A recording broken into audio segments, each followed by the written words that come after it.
Buenaventura.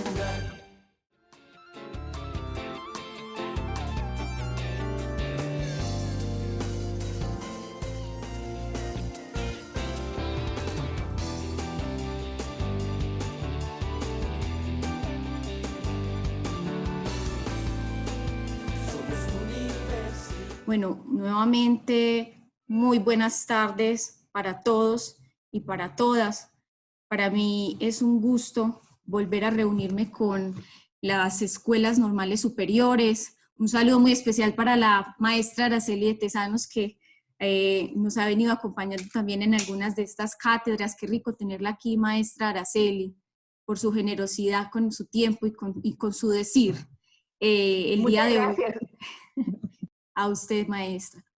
El día de hoy, bueno, antes agradecerles mucho que por el chat nos vayan escribiendo desde qué escuela normal superior se conectan, porque sabemos que se conectan de todo el país y no solamente normales de Antioquia. Entonces, para nosotros es muy importante saber hasta dónde llegamos con estas cátedras. Bueno, entonces, hoy nos estará acompañando la profesora Alejandra Cardona. Antes de eso, contarles que estamos en la 9ª cátedra pedagógica. Les agradezco muchísimo que ustedes mantengan silenciados un momento sus micrófonos mientras les cuento un poco de qué se tratan estas cátedras. No, este espacio se ha ido configurando ya como un espacio de formación continua para las escuelas normales, sobre todo para los estudiantes, quienes son las personas que más nos interesa conversar, y ya llevamos 9 de estas cátedras y esperamos que sigan permaneciendo en el tiempo. Antes de seguir, yo quisiera darle la palabra a la decana de la Facultad de Educación de la Universidad de San Buenaventura, Carmen Tulia, que también nos ha venido acompañando en estas charlas. Decana, quiero darle entonces a usted la palabra en este momento y si nos puede dar un saludo. Laura, muchas gracias a todas las personas que están en este momento conectadas. Muchas gracias a los profesores que motivan a los estudiantes de las escuelas normales y que asisten también a los coordinadores que se han motivado con este espacio y que han incentivado la participación de tantas personas. Ninguna cátedra se ha quedado con pocas personas. Todas las cátedras han tenido la participación de alrededor de 100 personas y esto es muy significativo para nosotros. Cada vez identificamos que van teniendo mucha más fuerza, les agradecemos mucho la participación. Estén seguros que lo que estamos haciendo con esto es también resignificando nuestra labor como docentes, resignificando el tema de la pedagogía, de la didáctica, del currículo. Como Facultad de Educación estamos también aprendiendo con las preguntas que ustedes hacen, con esas reflexiones que ustedes generan. Nos están también ayudando a nosotros a comprender mucho más cada una de las responsabilidades que tenemos, pero también ese quehacer del maestro. Muchísimas gracias. Hemos tenido la participación de ponentes nacionales e internacionales. Hemos tenido también la participación de escuelas normales, no solamente de Antioquia, sino del territorio nacional. Y cada vez va cogiendo mucha más fuerza. Este es el primer ciclo de cátedras, entonces pues es muy importante tener en cuenta que es un lugar privilegiado para ustedes. Yo agradezco mucho a Laura por el liderazgo que ha tenido para invitar a tantas personas que hemos tenido compartiendo con nosotros. Y hago una invitación, y es una invitación a que retomen las cátedras, a que retomen esas grabaciones que están en nuestra página de la Universidad de San Buenaventura y a que sigamos reflexionando alrededor de todos estos aspectos que se nos presentan, porque indiscutiblemente aquí se han dejado muchos elementos que tenemos que seguir trabajando y pensando. Un aporte de la Facultad de Educación de la Universidad de San Buenaventura a las escuelas normales que va en doble vía, porque también es un aporte de las escuelas normales a la Facultad de Educación de la Universidad de San Buenaventura. Muchísimas gracias y auguro éxitos en esta cátedra. Agradezco mucho a nuestra ponente que hoy ha querido regalarnos este espacio y ya pues Laura hará las presentaciones del caso de quien nos acompaña hoy. Muchísimas gracias, Laura. A usted, decana. A usted, decana, muchas gracias por ese especial saludo, esa acogida y esa invitación a que sigan asistiendo a las cátedras, a que las vuelvan a ver en nuestra página y además que por correo electrónico también yo vuelvo y se las envío Entonces, eso. Quisiera entonces iniciar con el título de esta cátedra, la 9ª Cátedra Pedagógica, resignificar la experiencia cotidiana de los niños y las niñas, una mirada pedagógica. Como les decía, en esta ocasión contamos con la participación de la profesora Alejandra Cardona Castrillón. Es un tema que ella nos trae a colación a propósito de que en la 7ª cátedra ya los profesores Edison Cuervo, Jaime Saldarriaga y Juan Felipe Garcés nos habían hablado de la importancia de la sistematización de la experiencia de los maestros y de los estudiantes de las escuelas normales. Hoy la profesora Alejandra nos hablará propiamente de cómo valorar y darle sentido en las reflexiones pedagógicas de los maestros y las maestras a esas experiencias de los niños y de las niñas, ¿cierto? Entonces, esperamos que ustedes nos apoyen también en este ejercicio con su participación, a pesar de que esto tiene la nominación de cátedra y es en esencia un ejercicio magistral. Nosotros lo que hemos venido invitándolos es a que se conviertan en un espacio dialógico y que ustedes abran sus micrófonos, nos escriban por el chat, interactúen con él o la ponente, con sus preguntas, sus valoraciones, si es necesario con sus réplicas. Entonces, una invitación muy abierta a eso.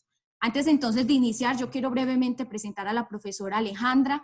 Ella es licenciada en Pedagogía Infantil de la Universidad de Antioquia, especialista en Gerencia Educativa y magíster en Educación de la Universidad de San Buenaventura, estudiante además del doctorado de Educación de la Universidad Nacional de La Plata, Argentina, tutora del programa Todos Aprender de la Secretaría de Educación.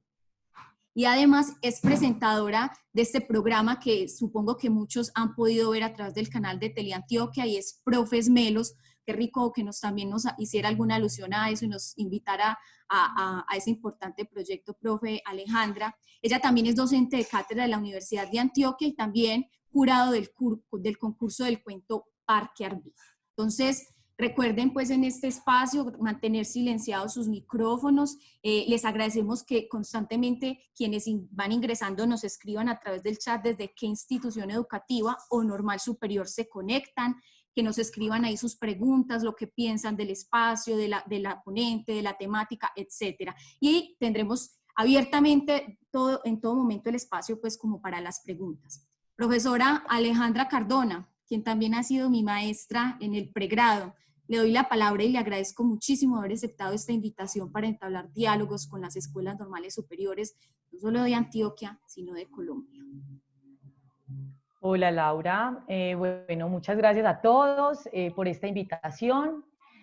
Inicialmente, bueno, les cuento que esta invitación la recibo con mucho agradecimiento, con mucha alegría para poder conversar. Veo que hay personas, bueno, está la profe Ángela Palacios, está la profesora Araceli de Tesanos, que me hace pensar en un artículo que leí sobre la relación fundante en la práctica pedagógica y el oficio de enseñar, que me encantó. De hecho, creo que lo cité alguna vez por allá en algún trabajo de mi maestría, y que nos pone a pensar precisamente en la práctica de enseñar en contextos sociales, históricos y culturales específicos, y además en tiempos de contingencia como la que hoy vivimos, las maestras, los niños y niñas y las familias. Digamos que es un tiempo que nos imprime un montón de preguntas más que respuestas, y en ese sentido la invitación de esta presentación es eso, a pensar, a reflexionar en torno a lo que estamos haciendo los maestros. Yo les traigo, diría un poco un retazo, unos retazos de algunos autores, textos y experiencias que han hecho resonancia en mi experiencia como licenciada en pedagogía y en mi práctica también de ser maestra. Entonces, quiero empezar pues como diciendo que esto es una reflexión que sobre todo van a haber muchas preguntas durante la presentación, porque como ustedes saben no hay recetas, estamos construyendo hoy camino frente a este panorama en la pandemia, y bueno, la escuela parece transformarse con la exigencia que hoy nos plantea la educación remota, sincrónica, asincrónica y el encuentro virtual con los estudiantes, e incluso el no encuentro con aquellos que no pueden acceder y estar. Entonces esto es una narración, es una reflexión pedagógica, y vamos a volver sobre los acontecimientos de nuestra práctica. Voy a compartirles la presentación en este momento. Y empiezo con una frase de Hannah Arendt que dice: La educación es el punto en el que decidimos si amamos al mundo lo bastante como para asumir una responsabilidad por él y así salvarlo de la ruina, que de no ser por la renovación, de no ser por la llegada de los nuevos y los jóvenes, sería inevitable. Esta conversación con Hannah Arendt a través de la condición humana me permite empezar esta reflexión porque vamos a hablar de la novedad, pero también de la tradición, de los rituales, de eso que se conserva, pero de eso que se rompe también con la llegada de los otros, que son los niños y niñas, las nuevas generaciones. Entonces, como Laura les contaba, vamos a hablar de resignificar la experiencia con los niños y niñas a partir de la mirada pedagógica. Entonces hay dos elementos como principales, y es reconocer y potenciar la vida cotidiana de las niñas y los niños durante la pandemia, porque este tiempo, como les decía, nos imprime nuevas preguntas y un nuevo hacer en las prácticas. Entonces creo que estamos hoy transitando hacia nuevas maneras de compartir con los niños y niñas la experiencia de vida, y eso ha implicado para los maestros otras formas de denunciar y de acompañarlos también en el hogar. Y otro más es promover experiencias en el hogar con la participación de los maestros y maestras como mediadores en la educación inicial. Nosotros como acompañantes en esa tarea que tienen las familias hoy de acompañar la educación inicial.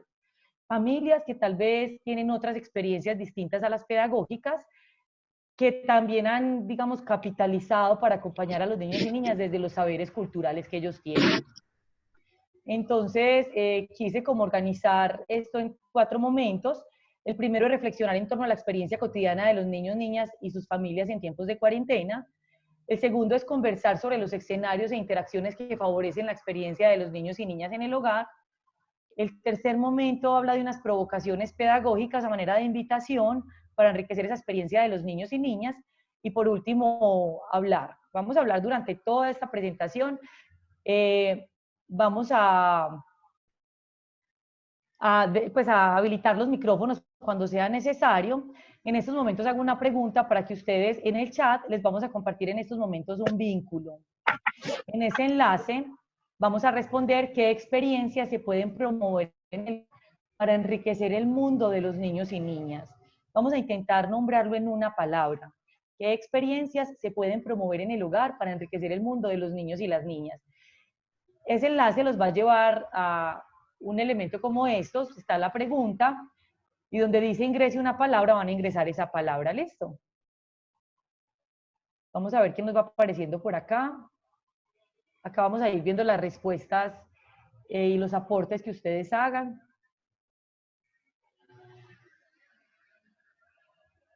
La pregunta nuevamente es, ¿qué experiencias se pueden promover en el hogar para enriquecer el mundo de los niños y las niñas? Mucho ánimo, estudiantes y también los directivos que en este momento yo sé que nos acompañan, la hermana Dora, la Escuela Normal Superior de Urrao nunca nos falla. Entonces, esta invitación que nos hace la profesora Alejandra es para todos. Podemos abrir el link que les acabo de pegar en el chat y aportar con estas preguntas para que podamos hacer un diálogo abierto. Ahí vamos viendo que aparecen algunas palabras. Las palabras que aparecen en el centro y de mayor tamaño es porque coinciden entre las respuestas que estamos dando, entre los aportes.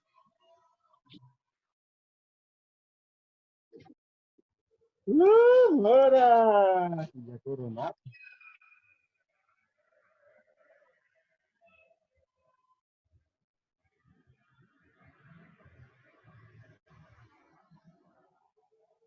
Ahí vemos las palabras autoconocimiento, juego, indagar, intencionadas, curiosidad, literatura, entornos, innovación, el juego tradicional, didáctica.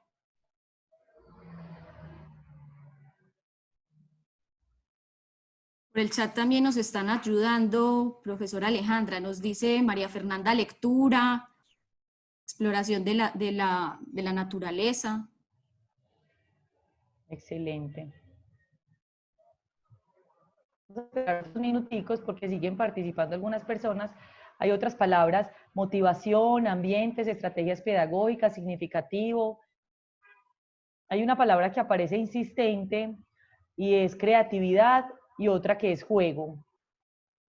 Aparecen allí en el centro del organizador gráfico que está apareciendo acá en la plataforma. Exploración, ambiente, vínculo afectivo, aprendizaje, creación de historias, aventura, el buen trato y el juego, entornos.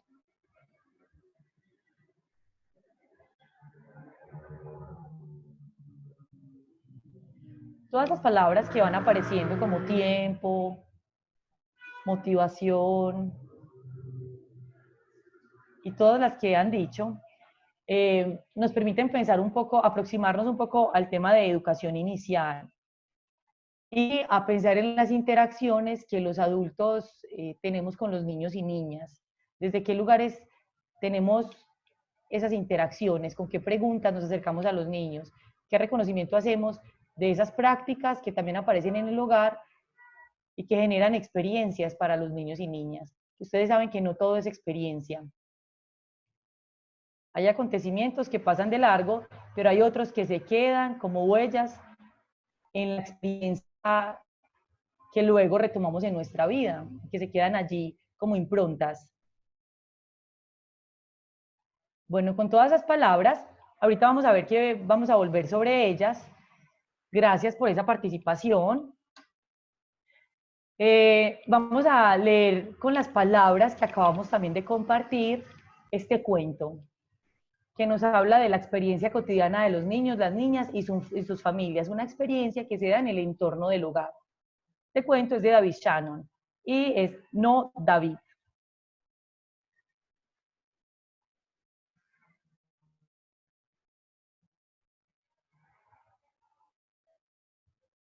La mamá de David siempre decía, no, David. No, David. No tiene 18. No, David, no.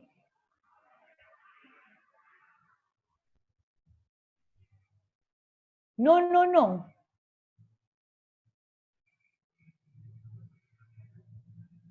David, ven aquí inmediatamente.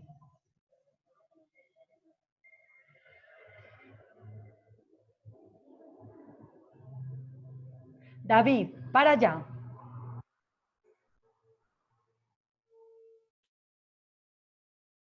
No juegues con la comida.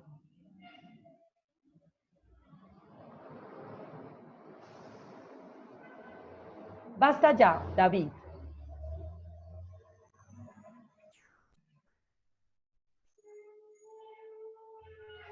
Vete a tu cuarto.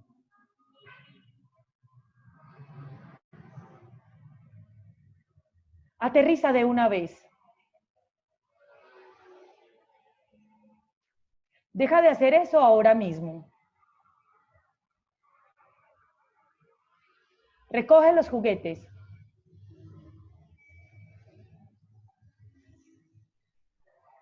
Dentro de casa no, David. Te lo advertí, David.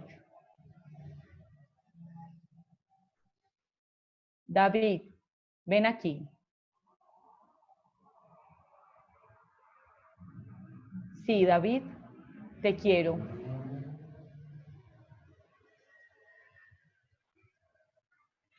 Parecen dos preguntas con este cuento que, como les dije, son resonancias que encuentro en la literatura, en los autores.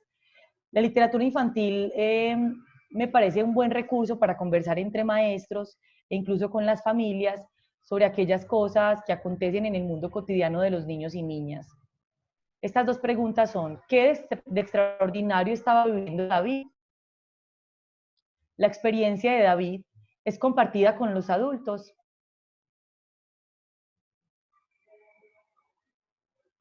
Ahí vemos lo que a veces hacen los niños y niñas en la casa y cómo la intervención del adulto aparece allí para proponer algo o para limitarlo o para decir algo con respecto a eso que hacen los niños y niñas en la casa, que también sucede en la escuela.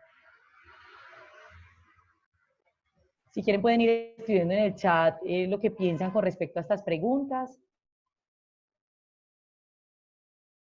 Y vamos a ir pensando en los escenarios e interacciones que favorecen la experiencia de los niños y niñas en el hogar. Antes de eso, quisiera hacer alusión a dos autores que me gustan particularmente por la aproximación que tienen a los entornos de los niños y niñas, y son Louise Duke, se los voy a poner por acá, y Bronfenbrenner.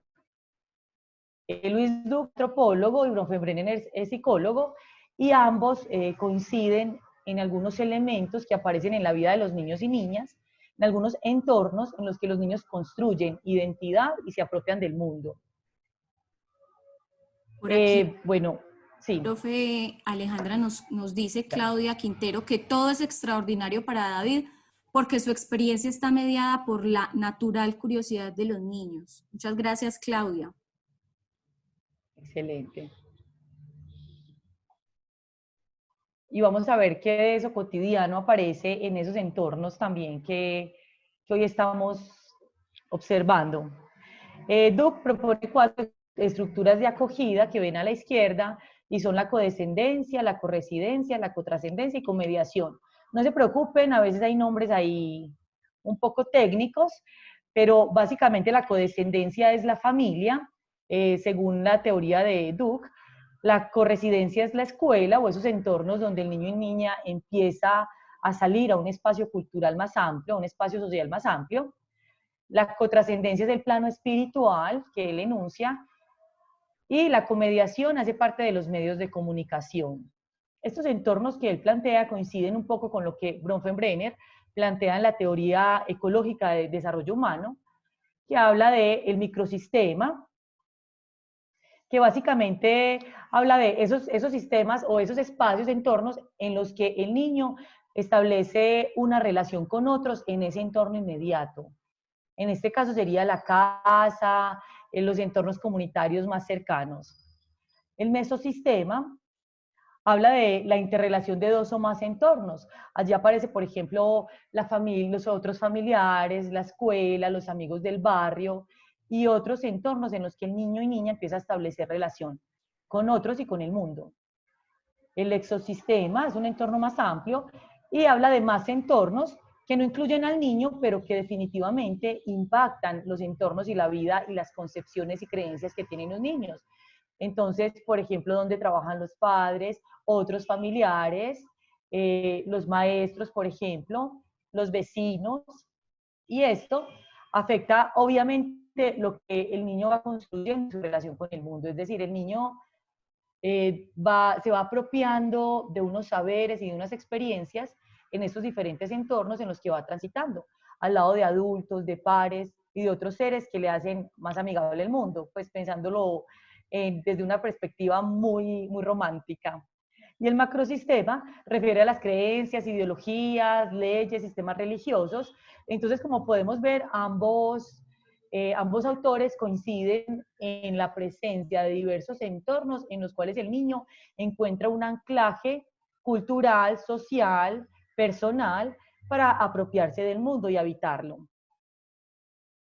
En ese sentido, entonces, estos son los entornos que son transitados por los niños. Alrededor de estos pueden surgir otros, pero hay múltiples autores que, digamos, coinciden en que en la familia, la escuela, la comunidad y los medios de comunicación son estructuras de acogida y también de representación para lo que el niño asume del mundo y obtiene del mundo, para lo que el niño configura también en relación con eso que vive. Y sabemos que desde la pedagogía hablamos mucho de eso. Voy a hablar de, bueno, en estas lecturas y pensando un poco en lo cotidiano, voy a hablar de una tensión que me encuentro, que es frente a lo tradicional versus la novedad. En pedagogía siempre hablamos de lo tradicional como si fuese esa dimensión que tiene que ser transformada, reemplazada, criticada incluso, y lo tradicional como eso viejo, caduco, antiguo, conservador, anacrónico. Y eso es una tensión con respecto a lo no tradicional. Cuando se habla de lo no tradicional, desde estas perspectivas más libertarias, se habla de lo reformado, liberador, avanzado, constructivo, Y esta atención aparece constantemente cuando también nos dirigimos al plano del hogar, ¿cierto? ¿Cuáles son esas prácticas tradicionales y qué es lo nuevo que están viviendo los niños y niñas y que hace ruptura con eso que ya es conocido? En ese sentido, pues voy a citar a Vaquero, Dicker y Frigerio, que tienen un libro que es Las formas de lo escolar, y ellos concilian un poco esta tensión, digamos que son dos elementos que ellos asumen pues, y enuncian como complementarios, porque apelan a que lo tradicional son esas maneras en las que se organizan las prácticas y creencias en relación al tiempo. Es decir, qué cosas hacemos cotidianamente y en qué tiempos específicos con los niños y niñas en este caso. Y aluden a que el pasado construido como tradición cumple una función simbólica, la de garantizar al sujeto un origen, un relato, un orden, un punto de apoyo para la construcción de sus propios discursos. En este sentido, lo tradicional, hablando de los espacios y ambientes cotidianos que viven los niños y niñas, son esas prácticas, creencias, acciones, actividades, también rituales, que aparecen y que operan como anclaje del niño, para el niño. Es decir, le hacen un lugar al niño para que empiece a habitar y a ser parte de este tiempo que estamos viviendo. Un tiempo al que llegan, pero un tiempo que ya venía siendo, que ya venía construyéndose y ya venía marchando también. Entonces, un tiempo que, que está ahí, que los niños y niñas viven también un tiempo otro. Walter Cohen habla de un tiempo cronos y un tiempo aion. Un tiempo cronos, que es como lo vivimos los adultos, un tiempo del reloj, un tiempo de cronograma, un tiempo cronológico, pero él dice que los niños viven otro tiempo. Por ejemplo, cuando los niños juegan, están en otro tiempo distinto al de los adultos. El tiempo parece perderse, el tiempo aparece bajo otra construcción de la experiencia que es vivida por los niños de manera distinta a como lo vimos los adultos.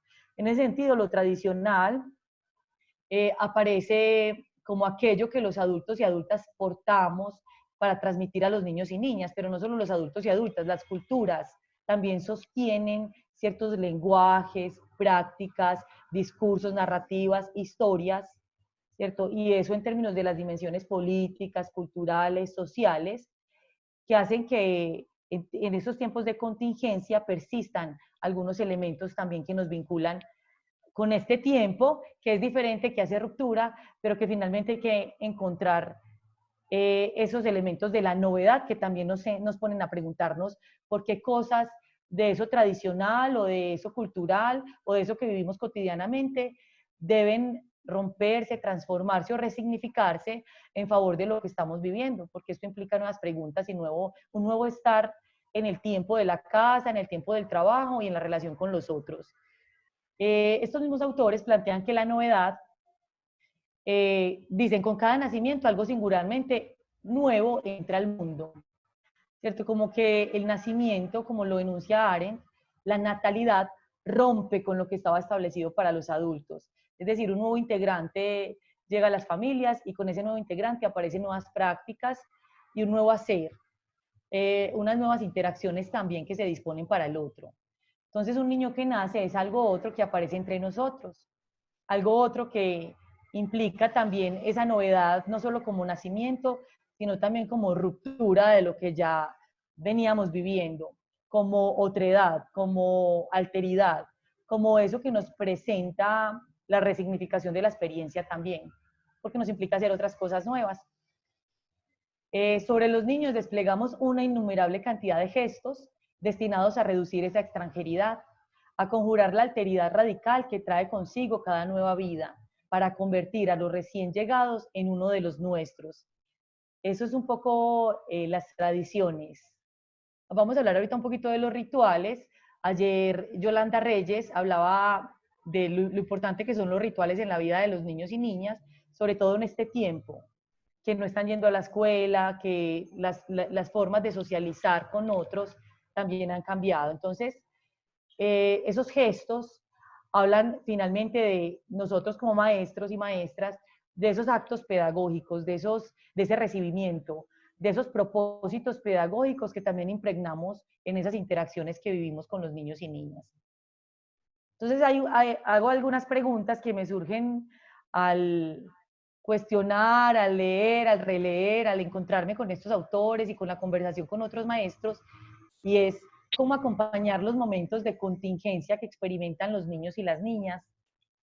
Esa contingencia nos habla un poco de eso que aparece como incierto, también nos habla de la incertidumbre, la contingencia no solo que vivimos, sino esa contingencia como esas situaciones que representan ese no saber, eso nuevo, eso que también nos imprime otro montón de asuntos. Van Manen, en el libro El tacto de la enseñanza, habla también de la contingencia. Y él dice, la contingencia son estas situaciones que los niños deben afrontar. La pregunta es cómo hacerlo con responsabilidad y compromiso, es decir, con elecciones que ellos deben tomar ante las múltiples posibilidades que se les presentan.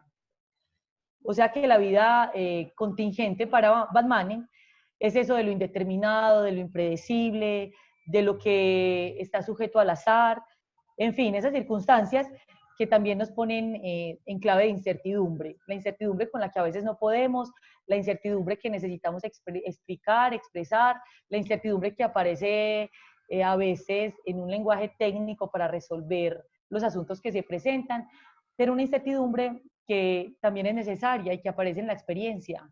No sabemos qué va a pasar con los niños y niñas, lo que enseñamos no necesariamente es aprendido por los niños y niñas, nuestros propósitos pedagógicos a veces no cumplen con esa misión o con esos, digamos, deseos que tenemos por alcanzar algunos objetivos, y está bien también vestirnos de incertidumbre, porque esa incertidumbre también hace que esa contingencia se presente como posibilidad de moverse y transformar las prácticas pedagógicas que tenemos. Otra pregunta es: ¿qué rol ocupan los maestros y familias actualmente en la vida de los niños y las niñas? Porque al parecer también hay un corrimiento, hay como se corren los roles, se corren, se vuelven difusos. Hoy los maestros están habitando las casas de los niños y niñas desde diversas estrategias. Hoy las familias se sienten en el rol de maestros de sus niños y niñas. Entonces, digamos que, ¿qué rol estamos ocupando hoy en la vida de ellos? Y además aparece un nuevo, digamos, un nuevo elemento, y es los medios de comunicación, que también son un entorno de socialización para los niños y niñas, según lo que nos expresaban Duke y Bronfenbrenner, que también tiene un fuerte impacto sobre las concepciones que tienen los niños y niñas de lo que viven, del mundo que están construyendo. Y hoy sabemos que los niños y niñas eh, tienen muchos referentes con respecto a los medios de comunicación, específicamente en Internet y en la televisión. Otra pregunta es: ¿de qué forma la tradición aparece como anclaje para los nuevos? En la tensión que hablábamos ahorita de tradición con respecto a la novedad, entonces, ¿cómo esta tradición aparece en nuestras prácticas cotidianas en el hogar? ¿Cómo esta tradición se refuerza también desde la escuela? Aunque la escuela hoy se desarrolla y se desenvuelve de forma virtual, al parecer hay unas preguntas que emergen ahí también, como esa tradición debe aparecer o aparece como anclaje para los niños y niñas que están construyendo unas nuevas formas de representar el mundo y de socializar por medio de esta contingencia, pues en medio de esta contingencia que estamos viviendo.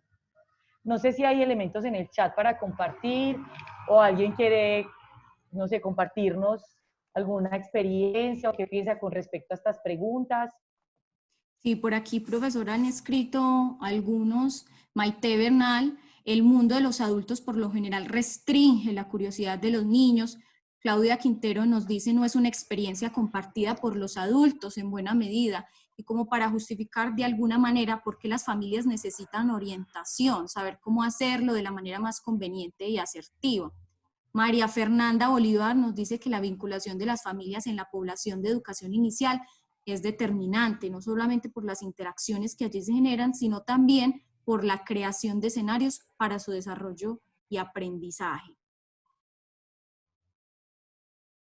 Excelente. ¿Y alguien quiere enunciar algo en estos momentos? Pueden desactivar sus micrófonos si quieren decir algo que venga a su mente, que le resuene.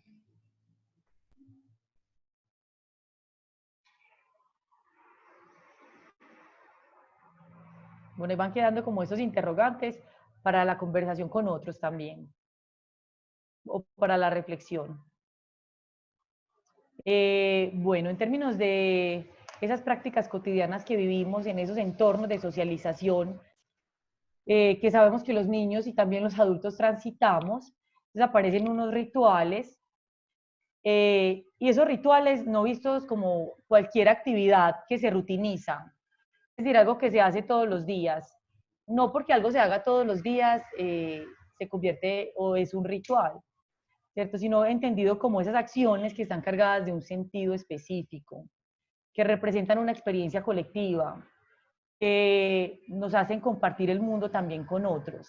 Hay unos rituales que aparecen en la escuela, como los actos cívicos, las celebraciones, también en los hogares hay algunos rituales.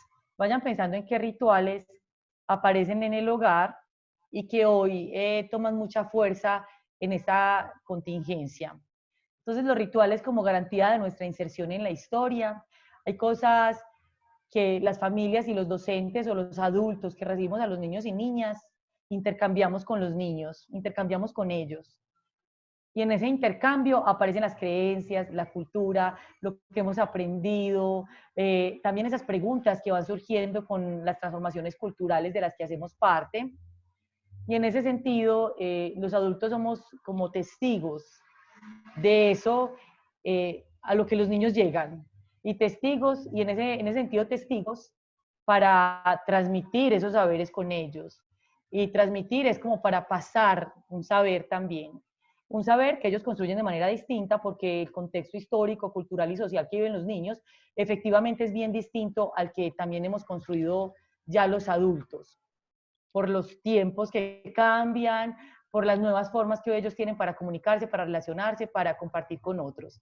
Esos rituales que aportan seguridad y confianza también y que hace que haya valores compartidos que aseguran también la regulación de algunos roles, roles que tenemos los adultos con los niños y niñas. Hay una tensión que aparece bien fuerte entre participación infantil, por ejemplo, y el asunto de construcción de la norma en la primera infancia. Entonces, como hoy, una pregunta también insistente es, ¿cómo hoy estamos teniendo esos roles los adultos para compartir esas experiencias de vida con los niños y niñas, con los nuevos, con los que llegan, con las nuevas generaciones? ¿Qué rituales estamos promoviendo o en qué rituales permanecemos para compartir la vida con ellos? Entonces, voy a leer un fragmento de Duvet y Martuselli que dicen, los rituales buscan crear conexiones emocionales e intelectuales entre los participantes. Crean un estado de comunidad y organizan los cuerpos en un orden con ciertas jerarquías. Los rituales buscan formas participativas y actualizadas. El ritual enseña por cómo nos pide que nos quedemos, por ejemplo, en silencio o que hablemos. Es decir, los rituales, como esas prácticas cotidianas que cobran sentido en la vida de los niños, niñas, y que los adultos también somos portadores de esas historias y esos rituales para compartir con ellos, y que les permite finalmente hacerse una idea y una noción del mundo que están habitando. Y además, pues no solo para reproducirlo, que pues, los niños y niñas no solo para reproducirlo, sino también para transformarlo, para hacer algo con eso, algo distinto. ¿Qué rituales aparecen en el hogar? Entonces hay unas prácticas compartidas, colectivas, que podrían ser rituales o podrían ser simplemente actividades que no tienen, digamos, esa connotación de ritual. ¿Qué hace ritual estas prácticas? Les pregunto, pueden ir escribiendo ahí en el chat. ¿Qué hace de estas prácticas cotidianas un ritual que enriquece la vida de los niños y niñas o que les permite experimentar el mundo de otra manera? Por ejemplo, la alimentación, el momento de dormir y despertarse, las actividades cotidianas como el juego, como el tiempo escolar que hoy están viviendo frente a las pantallas o frente al celular, la superación de los miedos, cómo se acompañan estas prácticas compartidas en el hogar y por qué se vuelven rituales. Por acá la maestra Araceli nos escribe que los rituales generan pertenencia también, pero son elementos constitutivos en la construcción de la identidad. Sí, perfecto, muchas gracias, sí. Sobre todo los antropólogos han estudiado mucho ese tema de los rituales y hay rituales que aparecen, por ejemplo, con mucha fuerza, que los conocemos prácticamente en nuestra cultura y son, por ejemplo, los rituales de las bodas, los rituales en torno a la muerte, pero hay otros rituales que aparecen también en el hogar y que hacen parte de lo que los niños y niñas viven cada día, que generan, como lo dice la profesora Tesanos, identidad, adhesión a un grupo. Y pues también hablando un poco de los rituales como esos elementos que nos constituyen como grupo social. Los rituales no son los mismos en todas las culturas y los rituales no son los mismos en todas las sociedades. Entonces también hay algo ahí de la subjetividad que se pone en juego cuando hablamos de los rituales, en la Sí, configuración de las subjetividades que construyen los niños y las niñas. Viviana Márquez creo que dice algo que diría yo pues que es muy importante y es que los rituales, Jacqueline Trujillo, que cuando se hacen de forma consciente, con un sentido y una intencionalidad. Viviana nos dice que los rituales dotan de sentido la cotidianidad. Creo que esas palabras cotidianidad y intencionalidad pueden ser clave.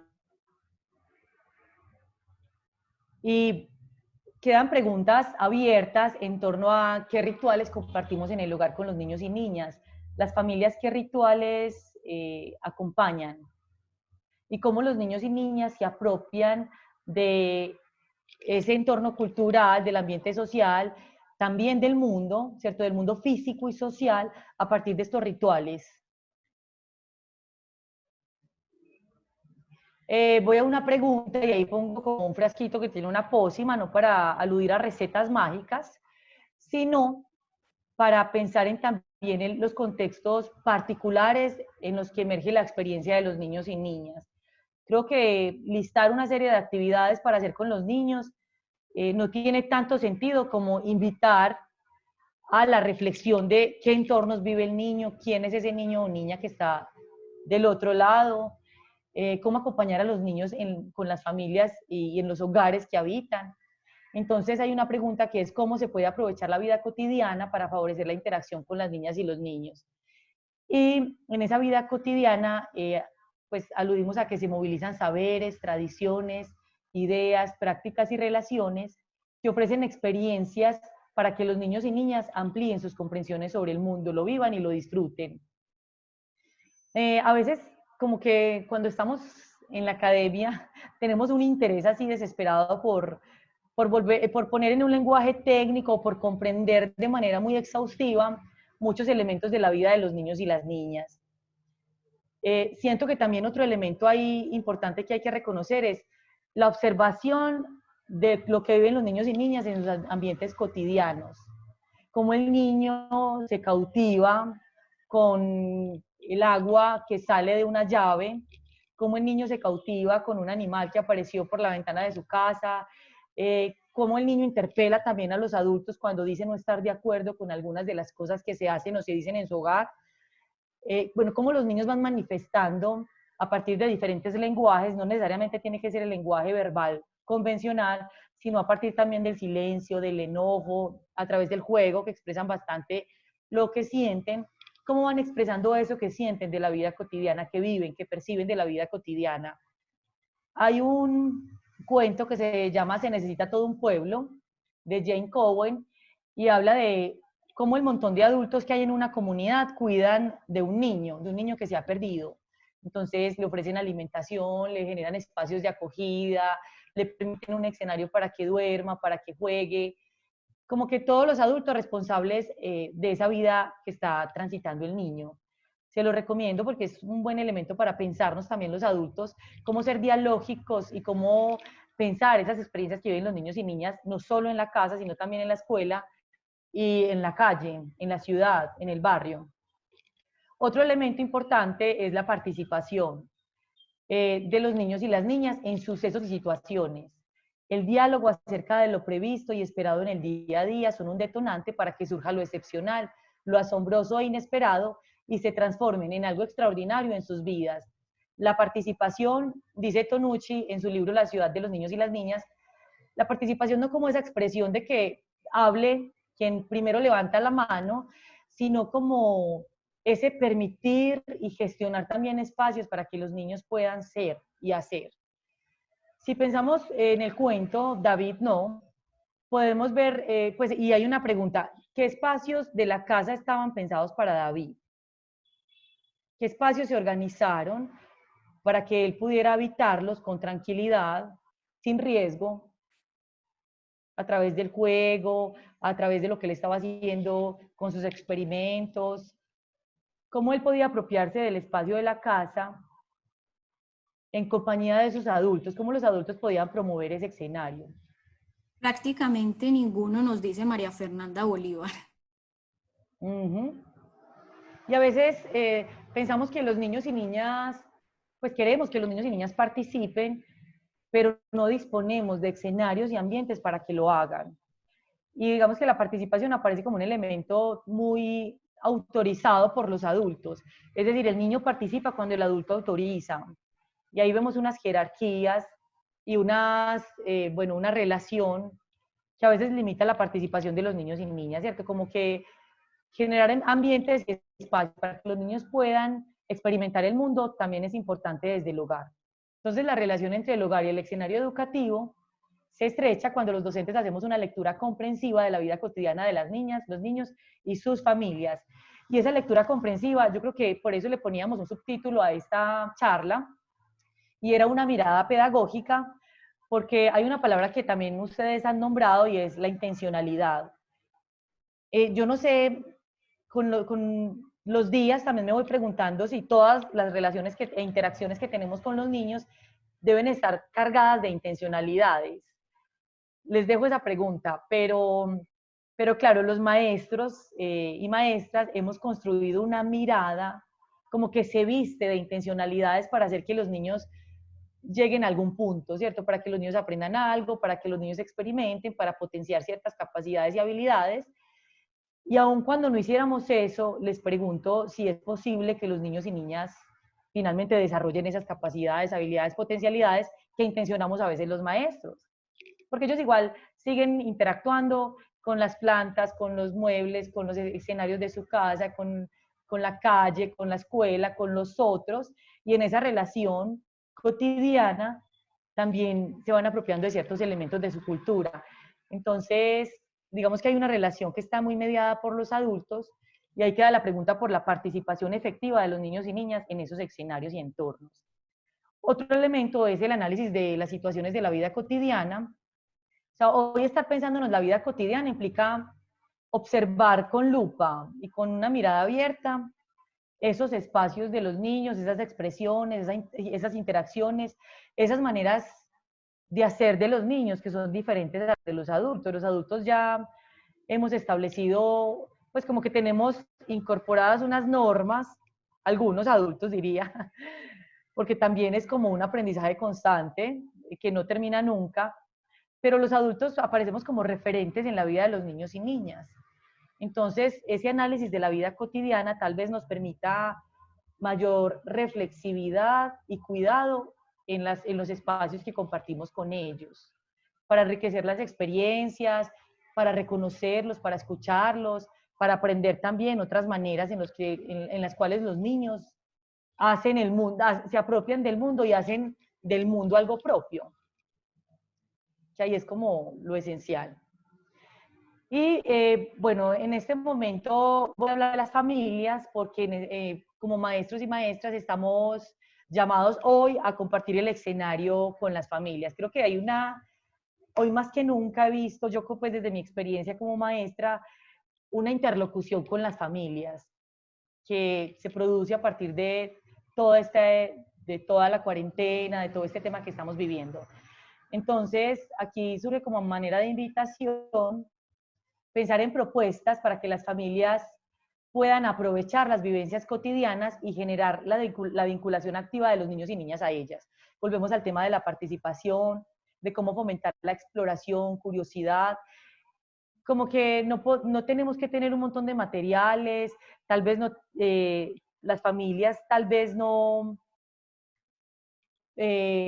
tengan ese interés constante como los maestros de tener intencionalidades pedagógicas en sus relaciones con los niños, pero sí tienen un espacio efectivo en el cual se desarrolla la educación inicial, un espacio efectivo porque los niños y niñas los están observando todo el tiempo, los niños y niñas están compartiendo con ellos, todo, pues con las familias todo el tiempo, y en ese sentido están teniendo ahí unos referentes también para sus vidas. Entonces es una oportunidad para afianzar capacidades y potencialidades. Hay elementos como la observación, la escucha y la atención para identificar esos intereses y lenguajes de los niños y niñas. ¿Qué nos dicen los niños? ¿Se expresan? ¿Qué experimentan? ¿Qué preguntas tienen? Nos dice, profe Alejandra, la maestra Araceli, que a propósito de lo que usted está mencionando sobre las intencionalidades y ese no siempre tener la intención, pero no por ello deja de ser un acto incluso educativo. Si bien la relación con los niños que tenemos los maestros en general son intencionales, es importante también considerar que en muchos casos son más relevantes las relaciones naturales, es decir, asumir que se dan como se dan, y eso se vincula con la aceptación de que se tenga de los niños como son y no como consideramos que deben ser. Excelente. A propósito de eso, ahorita traigo una referencia de Jorge La Rosa, donde también coincide con lo que dice la profesora. Y sí, no siempre tiene que estar mediado por intencionalidad. Yo creo que a veces cuando uno tiene la pregunta por la intencionalidad, se pierde algo de lo imprevisto y de la incertidumbre de la que hablábamos ahorita. De eso que puede pasar, sí. Y reconocer a los niños como son, yo creo que también es un elemento fundamental en esto. Bueno, ¿cómo pueden vincularse también las familias y los maestros en la vida cotidiana de los niños? Aquí aludo a unos procesos comunicativos que aparecen en la vida cotidiana. Los niños y niñas expresan todo el tiempo y de manera espontánea eso que sienten y viven. Ahí me pregunto por la escucha que tenemos los adultos. A veces la escucha, sobre todo en nuestra cultura en Colombia, podría pensar y decir que no hay tanto una cultura para escucharnos, ¿cierto? Siempre hay como un elemento donde alguien está conversando y aparece la opinión del otro. Es decir, cómo podemos escuchar a los otros y reconocer las diferentes posturas, sentires e ideas, y sobre todo de los niños y niñas como seres válidos en esa comunicación que tenemos, como sujetos que también tienen algo que decir y nombrar del mundo. Entonces, cómo validar, cómo reconocer, cómo hacer efectivos esos procesos de comunicación que hoy tenemos con los niños y niñas, cómo promover la autonomía en esos escenarios. Ahorita hablábamos de unos rituales que son importantes y que, o sea, los hacemos todo el tiempo, pero cómo se convierten en rituales, por ejemplo, los momentos de la alimentación. Hablamos los maestros mucho de generar autonomía, de promover que el niño o niña tenga, digamos, una autonomía en las cosas que hace cotidianamente, y esto no se promueve más que permitiendo que el niño experimente el mundo, participe, que pueda también hacer las cosas por sí mismo, entonces con la libertad de hacerlo. ¿Qué importa si se riega el chocolate? ¿Qué importa si desordena la casa? Pero digamos que estos espacios también permiten que los niños y niñas tengan una cierta apropiación de esos escenarios que viven. También hay un interés también importante en la vida cotidiana por desarrollar el pensamiento creativo y científico a través de esas prácticas, como decía ahorita la profesora Tesano, prácticas naturales, interacciones naturales, cómo los niños pueden resolver los problemas que se les presentan, problemas que para los adultos pueden ser distintos, pero los problemas de los niños y niñas hoy son otros, sobre todo por esa relación que tienen hoy con los medios de comunicación, por la relación que tienen con los otros, por la relación que están construyendo hoy a través de estas plataformas virtuales, problemas que también tienen que ver con el ámbito afectivo, con el ámbito cultural, social, y problemas que expresan de diversas maneras. Entonces, como las familias y los maestros y maestras podemos aportar para que los niños y niñas comprendan de qué se trata, cómo aproximarlos a la noción que nosotros hemos construido en nuestra experiencia del mundo y de la vida, para que ellos también construyan sus propias nociones. Y aquí pongo el tema de la expresión corporal y todos los procesos que se involucran en las experiencias vividas, porque el movimiento, el juego, el arte, la posibilidad de también estar físicamente en el mundo, hace parte de lo que viven los niños y niñas en la cotidianidad. Bueno, acá vamos a unas provocaciones pedagógicas.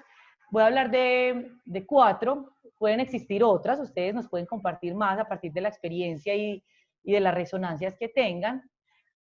Bueno, yo hablo de una acá y es el reconocimiento. Esto tiene que ver con lo que decía la profesora Tesanos y dice, cada niño es único y demuestra inclinaciones, sensibilidades, formas de ser que desde muy temprano se manifiestan en sus elecciones, intereses y deseos. Cualquier propósito pedagógico tiene que respetar al niño tal como es y como quiere llegar a ser. El propósito pedagógico se puede entender como una receptividad conmovedora a la que nos sentimos impelidos cuando estamos ante él. Entonces, el propósito pedagógico del que hablaba Max Van Manen, en el tono de la enseñanza, más referido como, claro, a permitir que también el niño irrumpa con esa novedad que trae consigo en esas disposiciones que nosotros tenemos. Es decir, no siempre la meta que tiene el adulto es el resultado al que llega el niño. Entonces, como también ir construyendo en la cotidianidad esas posibilidades para que el niño pueda ser y para que el niño también pueda interpelarnos a nosotros los adultos. Y en esa interpelación ir acompañándonos mutuamente en la construcción que hacemos del mundo, o sea, en esas visiones que vamos compartiendo. Otro elemento como una provocación es la participación. Y esa participación, dice Minicelli, en un texto que se llama Ceremonias Mínimas, quise citar dos fragmentos.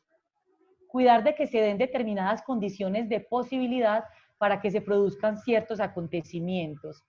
Es decir, los adultos a veces no podemos, o sea, se nos sale, es incierto, se nos sale de las manos que se den ciertas condiciones o que se den ciertos resultados o llegar a ciertas metas, en fin. Pero dice Minicelli, crear ciertas condiciones de posibilidad para otras escenas posibles, que son inciertas para nosotros, pero que pueden darse según las elecciones que los niños y niñas vayan asumiendo. Y Michel Petit dice, alguien que le muestre al niño una disponibilidad, un recibimiento, una presencia de calidad y lo considere un sujeto. Y esto a través de mediaciones sutiles, cálidas y discretas. Y esto me parece interesante y hago énfasis en esto de mediaciones sutiles, porque a veces, como veíamos en el cuento, el no abrupto, el no limitante, el no que aparece poco dialógico, se presenta con mucha fuerza en nuestra relación con los niños y niñas.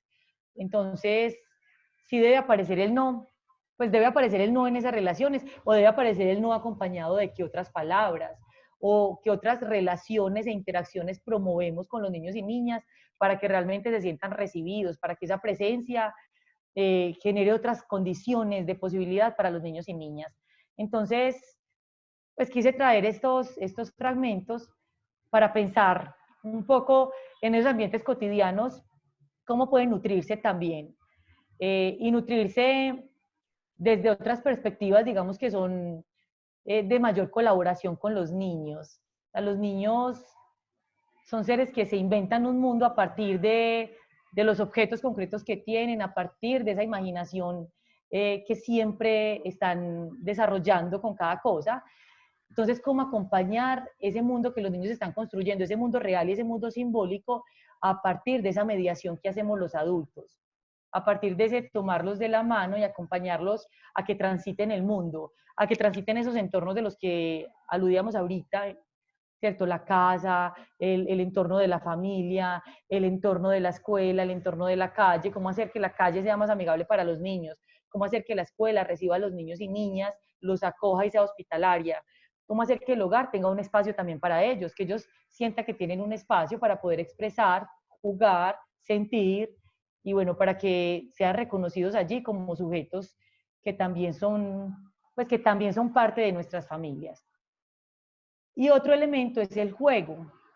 El juego, entonces, acá retomó de realidad y juego, algo que nos dice Winnicott, y dice, para entender la idea del juego, resulta útil pensar en la preocupación que caracteriza el jugar de un niño pequeño.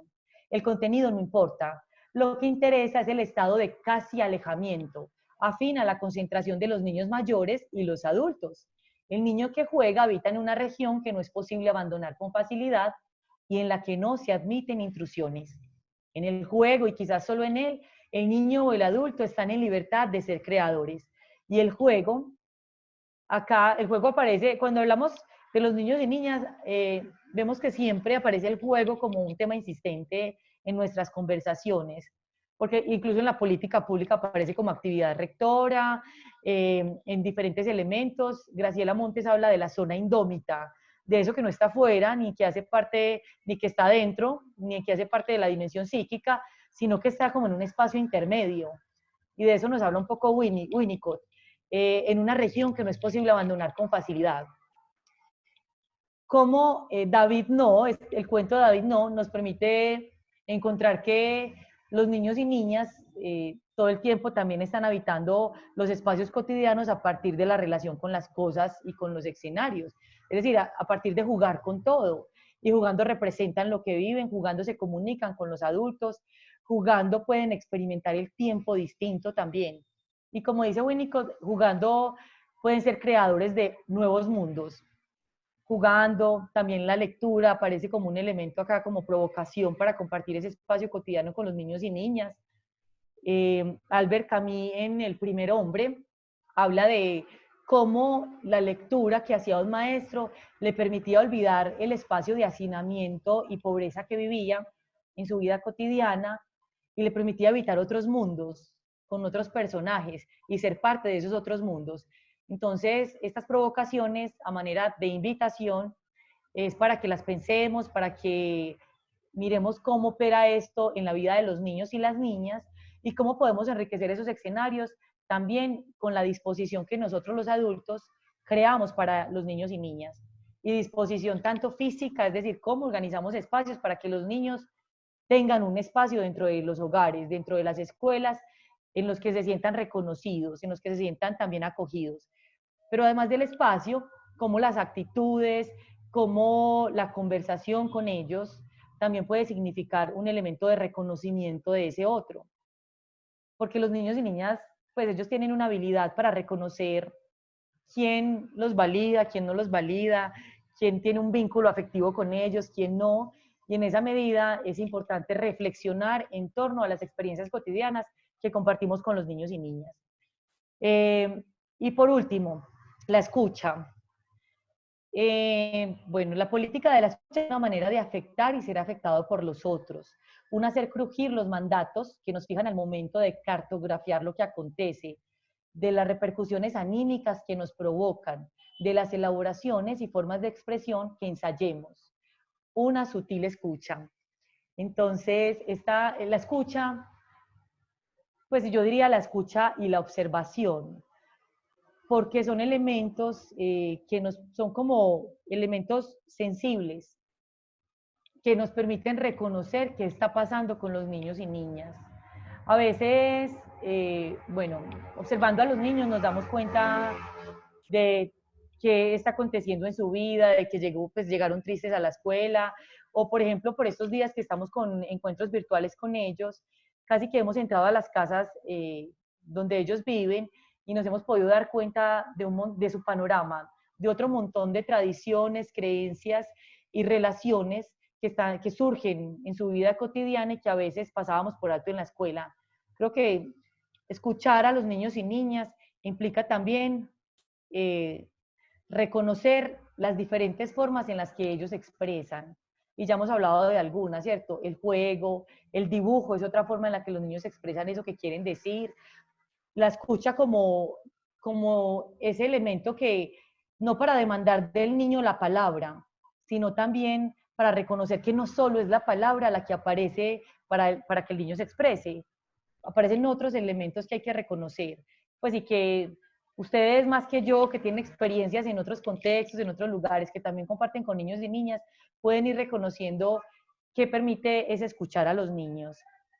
Yo voy a dejar por acá, para que, ya hablamos acá de la lectura, para que compartamos qué ha aparecido en el chat, si alguien quiere desactivar su micrófono, compartirnos alguna experiencia, qué otra provocación les surge de su experiencia como maestra, como familia, para compartir ese espacio cotidiano de los niños y niñas y enriquecerlo pedagógicamente. Sí, profe, por acá tenemos, hace un rato María Fernanda Bolívar también nos compartió que cree que lo espontáneo hay veces es colonizado por el discurso escolar, ¿cierto? Con esto se puede desnaturalizar las prácticas sociales que no tenían que hacerlo. Y nos dice la maestra Araceli de Tesano, si bien las experiencias de los niños hoy están matizadas y vinculadas a un mundo bastante más complejo quizás que el de hace muchos años, me parece, me parece muy importante considerar cómo van asumiendo la responsabilidad sobre lo que deciden hacer, pues es un elemento clave en el proceso de crecer.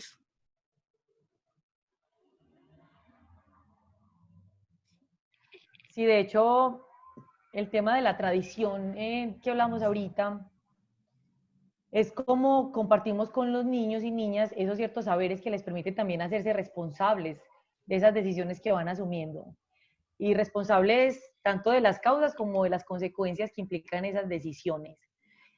Y todo esto, la escucha, el reconocimiento, la participación, creo que también van permitiendo ciertas posibilidades de agencia en los niños y niñas, para que construyan sus caminos también y para que también tengan una posición en el mundo, posición que van construyendo sobre todo en esa relación que tienen con los pares, con los adultos, con el mundo también que viven.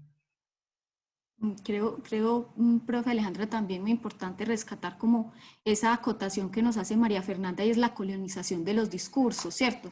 Y si los discursos se dan a través del maestro, que es como usted ha dicho, el referente, ¿cierto? ¿Qué podemos entonces, qué puede suceder allí, ¿no? Cuando lo que hacemos también es una mera transmisión de tradiciones, las que sean, pero que no obedecen de pronto a un ejercicio crítico y de reflexión para esa resignificación con los niños, sino más bien a la reproducción de tradiciones que algunas aportarán como a ese acervo cultural, pero otras lo que hacen quizás como a manera del cuento que usted nos narraba al inicio es constreñir un poco la experiencia del niño.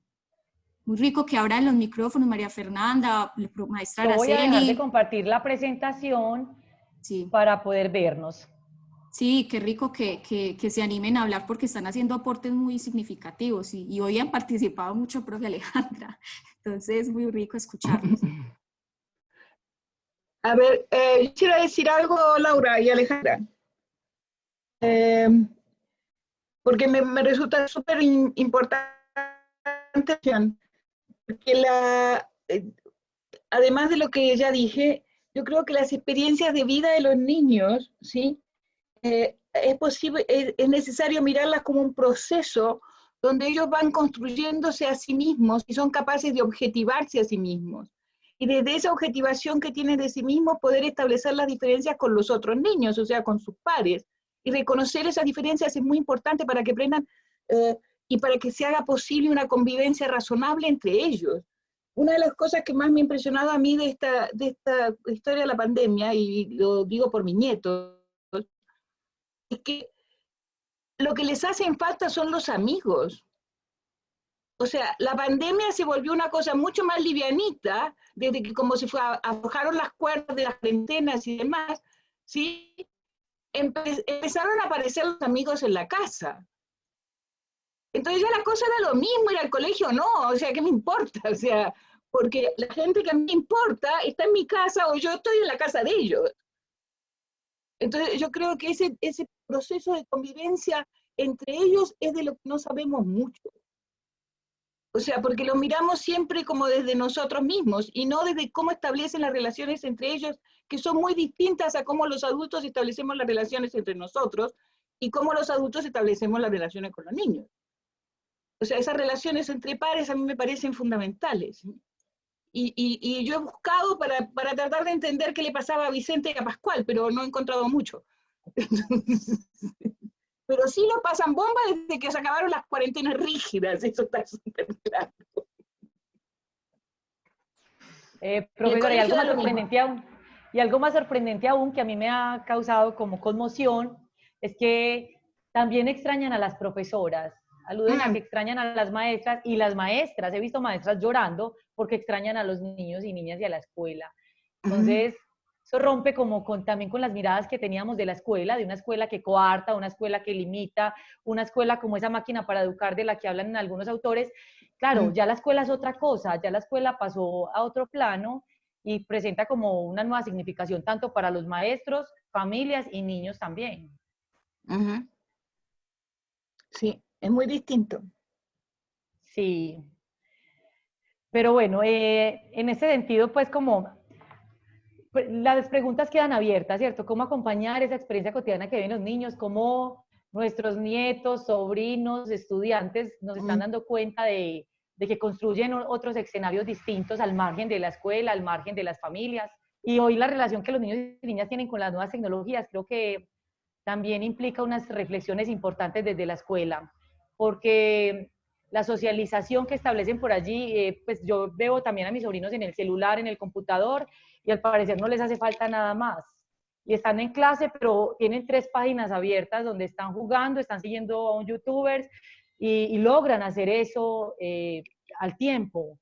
Y a veces los chistes que hoy aparecen en las clases virtuales es que los niños silencian al maestro, es que los niños sacan al maestro de la clase, es decir, encontraron formas también para hacer esas cosas y los maestros, bueno, estamos allí inventando un montón de otras posibilidades para poder estar, para poder, como que para persistir en la lógica de la escuela.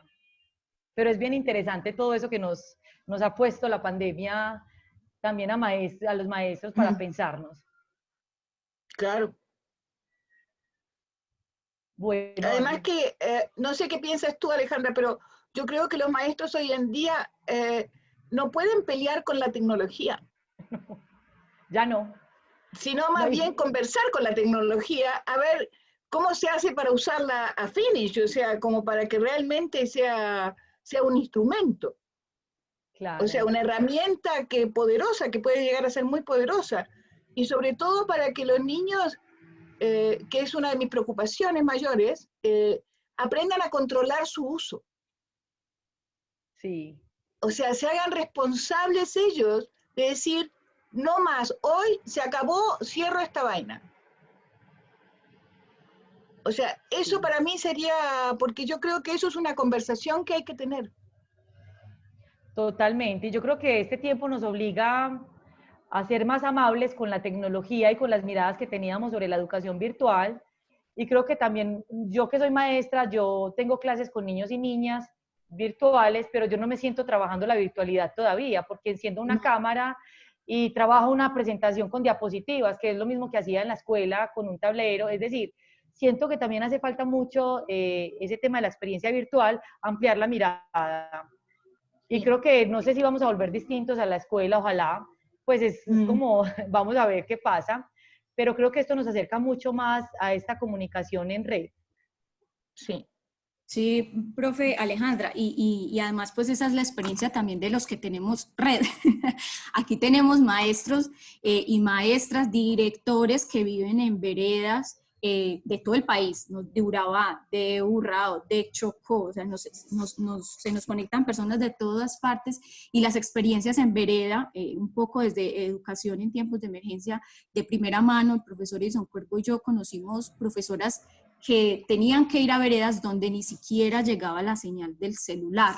Entonces, ¿qué esperar allí? ¿No? ¿Qué esperar allí? Y qué rico que esos profes, esos estudiantes que en este momento han tenido esa experiencia en esos entornos donde hablar de redes y de internet es una novedad, nos compartieran un poco de esas experiencias a propósito pues, de la temática del día de hoy.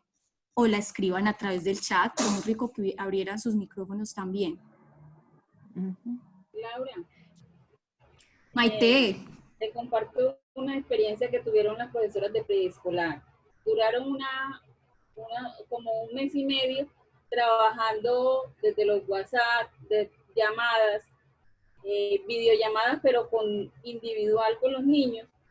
Cuando los chicos del cuarto semestre empezaron las prácticas del nivel preescolar, les enseñaron a manejar algunas plataformas para entrar con los niños.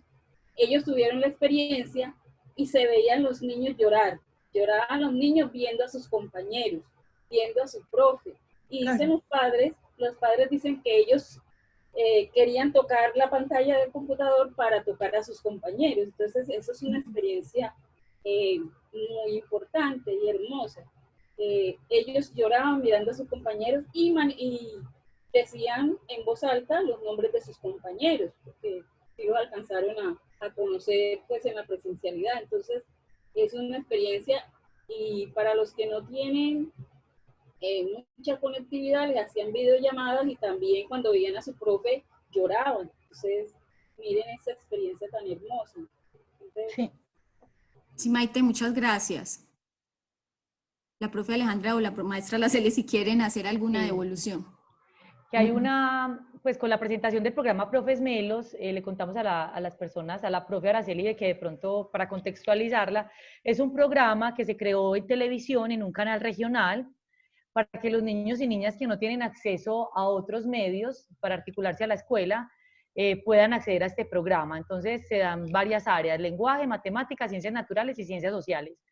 Y bueno, presentando este programa en el área del lenguaje, también es un reto, digamos, como pedagoga, pensar en la manera de estar frente a una pantalla, hablándole a múltiples familias y niños y niñas que están en el programa. Y ha tenido una receptividad gigante, Bueno. pero también me ha sorprendido que los niños y niñas, hemos recibido cartas y mensajes muy preocupados de las familias diciendo que los niños no quieren hacer la tarea de la escuela porque quieren hacer las tareas o los retos que ponemos en el programa. Entonces, también creo que tiene que ver con la televisión, con el impacto que este medio genera en los niños y niñas, hay una exigencia y un reto que he tenido gigante ahí, es el lenguaje.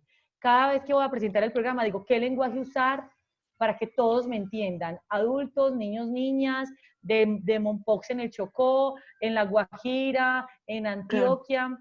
Entonces, ha sido una experiencia muy bonita, que también a propósito de este tiempo de contingencia aparece como respuesta para los niños y niñas que no tienen conectividad. Que esas son las otras miradas que tenemos, y también como los caminos que tenemos que ir haciendo los maestros, ¿cierto? En este tiempo, ¿qué otras maneras nos inventamos para estar al lado de los niños y niñas? Y pues también, a veces no estar también es una opción. O sea, no siempre tenemos que estar ahí, como se tiene que conectar y tenemos que hacer presencia y la escuela tiene que hacer parte, sino que no estar, y en este tiempo no estar, Claro. creo que también aparece como una posibilidad. Claro, era lo que de pronto con la maestra Araceli y el profesor Juan Felipe en alguna de las cátedras se conversaba, y es que nosotros, la pandemia nos ha revelado que nosotros hemos tenido un gran problema, y es de creer que no hay educación si no hay enseñanza, Sí, que no hay formación. Exacto, se paraliza. Entonces, creo que eso nos ha enseñado que no, la educación y la formación no paran porque no esté el maestro enseñando, ¿no? En su ejercicio instructivo. Claro.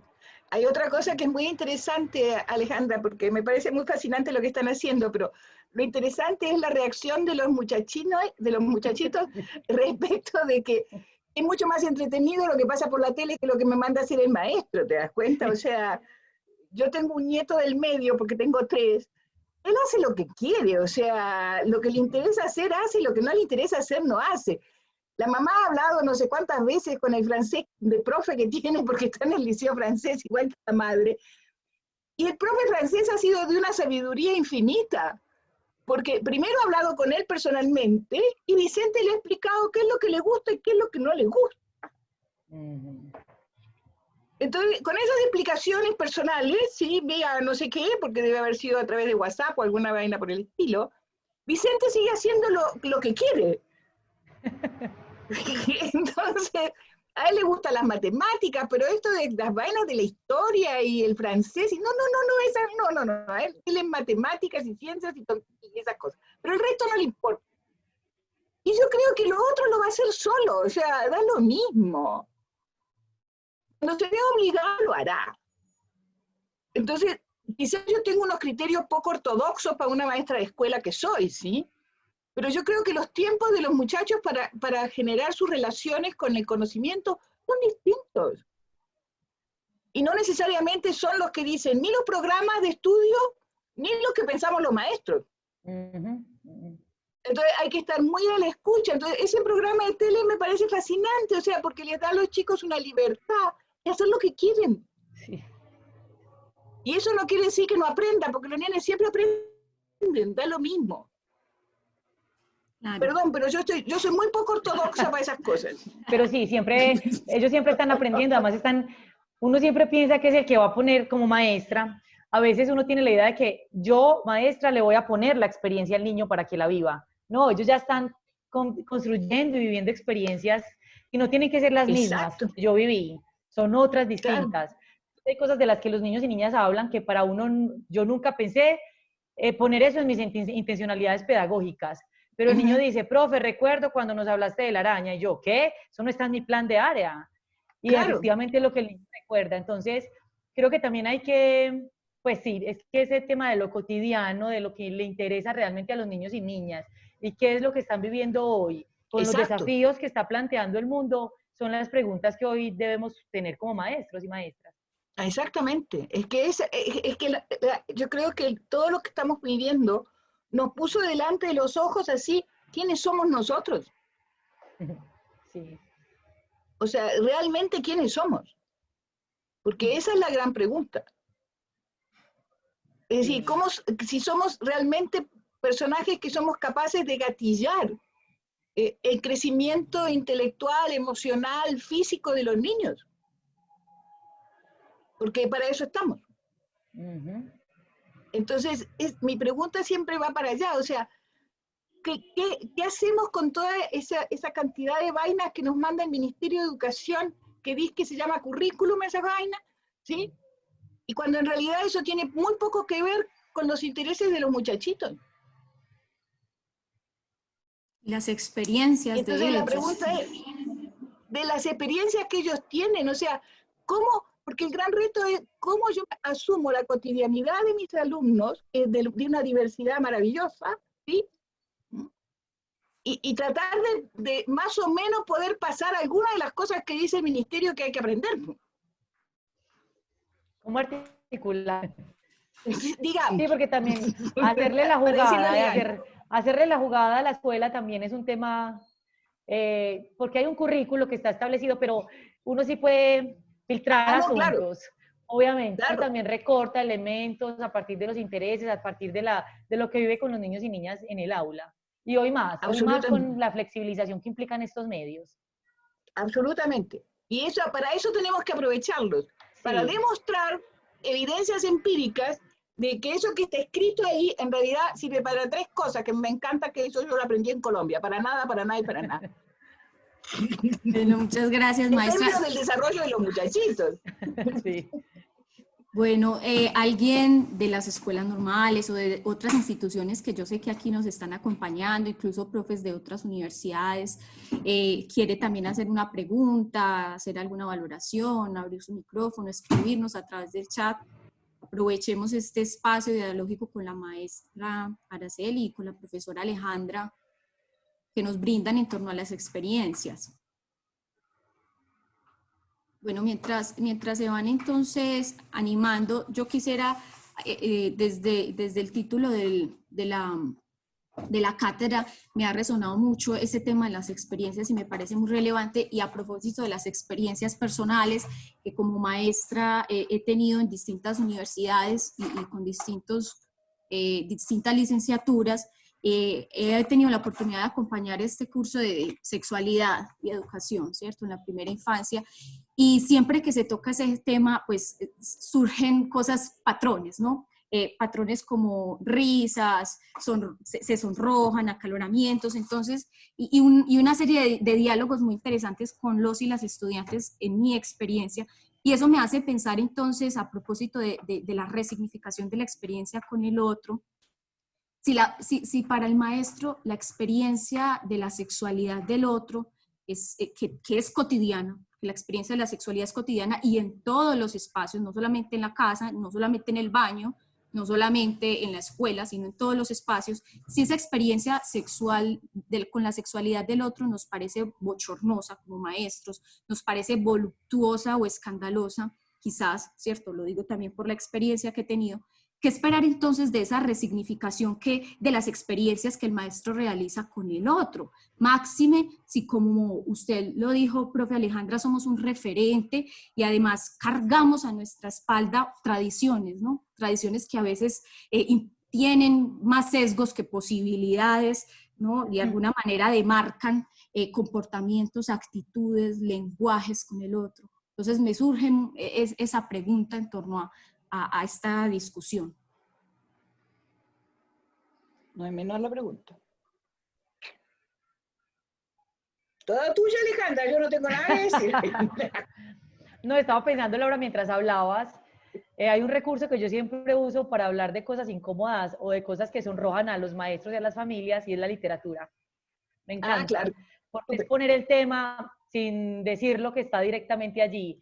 Y la gente empieza a hablar y los profes empiezan a hablar y empiezan ahí a aparecer las biografías, a decir, a mí me pasó, yo pienso que, sin preguntar directamente. Entonces, para mí la literatura, estos cuentos perturbadores de los que habla Fanuel Díaz y otros más, me parece que son un recurso excelente para poder conversar entre maestros y con las familias también. Siempre la uso. Sí, yo el otro día me acordé de una experiencia cuando yo era maestra de escuela, de esto hace muchos años en el Uruguay. Una vez llegó uno de mis críos que debía estar como en segundo año de primaria, una cosa así, para ponerlos, debía tener 8 años, una cosa así. Llegó fascinado y me dijo, ¿sabe qué, maestra? Anoche aprendí cómo nacen los niños. Y dije, uy, a ver, ¿por qué? Le dije, porque mi gata tuvo, mi perro era el gato, no, el perro, tuvo perritos.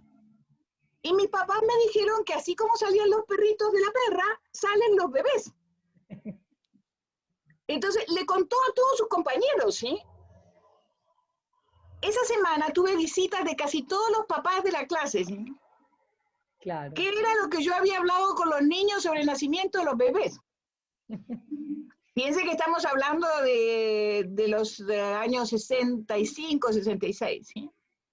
Entonces, dije, pues yo no hablé nada, porque además los niños, con las respuestas que le dieron al Pepe, los papás, le alcanzó y le sobró como explicación, no preguntó nada más. Van a pasar un tiempo antes para que pregunte, ¿sí? ¿Cómo hacen los bebés para meterse en la panza de la mamá? Que es otra historia distinta, o sea, ese es otro cuento, pero por ahora no está la pregunta. Entonces yo creo que hay tiempo para las preguntas. Y que no hay que necesariamente que gatillar con explicaciones de gran profundidad sobre qué es lo que pasa. O sea, en los adolescentes es distinto porque es bastante más complicada la historia, ¿sí? Pero en los niños chicos no, o sea, si ellos preguntan lo que quieren saber, punto y raya, o sea, no hay que ir a buscar una enciclopedia para contestarles. Entonces, eso es algo que es experiencia de maestros nomás, o sea, de poder entender hasta dónde se necesita la explicación y cómo, porque eso tiene que ver con conocer realmente cómo funcionan los niños.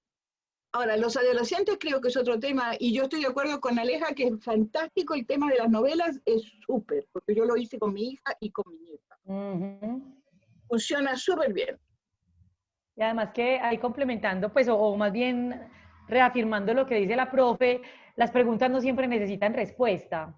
Así es. Y, por ejemplo, el dispositivo de psicoanálisis es cuando uno pregunta y habla, aparece otra pregunta para interpelar, no una respuesta. Entonces, hay preguntas que quedarían bien con otras preguntas. Absolutamente, de acuerdo, totalmente. Bueno, muchísimas gracias, profesora. Me perdona la intromisión en la cátedra, por favor, ¿eh? No, antes un gusto tenerla en todos estos espacios y yo sé que los participantes y sobre todo las escuelas normales están muy contentas con su presencia, maestra. Quisiera saber si alguien tiene otra pregunta, algo que valorar sobre el espacio, algún comentario que hacer sobre el tema que ha puesto sobre la mesa la profesora Alejandra. Lo pueden hacer a través del chat o abrir el micrófono.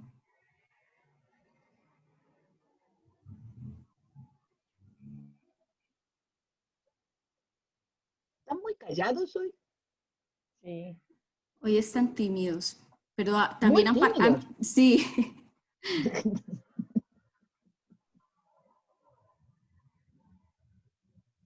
Bueno, profe Alejandra, al parecer no hay como otras inquietudes. Entonces le doy la palabra a usted, profesora.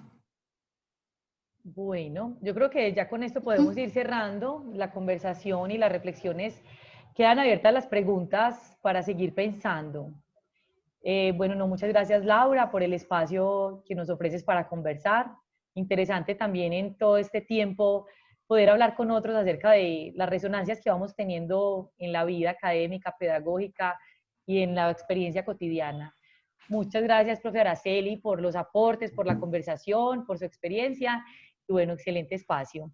No, a usted, profesora Alejandra, mil gracias por aceptar esta invitación. Y lo que usted dice es muy importante. Estamos en estos espacios escuchando el discurso de las universidades, ¿no? El discurso académico, pero también nos interesa mucho escuchar ese discurso propio que está circulando, en este caso, en las escuelas normales, en las regiones, en los municipios, en el campo. Entonces, ánimo a participar también en la próxima cátedra pedagógica. Mil gracias nuevamente, profe Alejandra, por contarnos un poco sobre su experiencia y también sobre un poco de lo que se trata todo esto de recuperar la tradición, de no verla de manera peyorativa todo el tiempo, sino antes como ese legado que nos permite proyectarnos hacia el futuro. Maestra Araceli, gracias por su presencia nuevamente, gracias a los asistentes y por escribirnos también desde qué escuela normal se conectaron. Es muy importante para nosotros también leerles una valoración del espacio, si tienen alguna propuesta, alguna sugerencia, etcétera. Entonces yo creo que ya podemos dar entonces por terminada esta cátedra. Una feliz tarde para todos, para todas, y un gusto volver a verla, profe Alejandra. Gracias a usted, maestra. San Buenaventura.